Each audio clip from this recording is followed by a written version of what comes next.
টেন্ডিনাইটিসটা কি?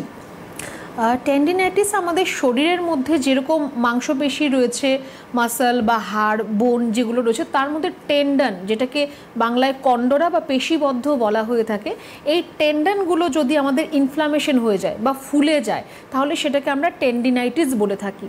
এই টেন্ডনের কাজ হচ্ছে আমাদের মাসল আর বোন মানে হাড়, তার মধ্যে একটা যোগ সংযোগ করা। এই দুটোর মাঝখানে যে অংশটি রয়েছে সেটাকে আমরা টেন্ডন বলে থাকি।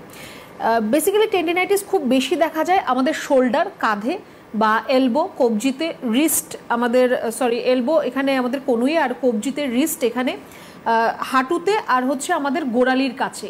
এই জায়গাগুলোর মধ্যে এই টেন্ডিনাইটিসের সমস্যা সবচেয়ে বেশি দেখা যায়। কেন এই টেন্ডন আমাদের সোয়েলিং বা ইনফ্লামেশনটা কেন হয়? মোস্ট কমন যেটা কজ সেটা হচ্ছে কোনো ধরনের ইনজুরি।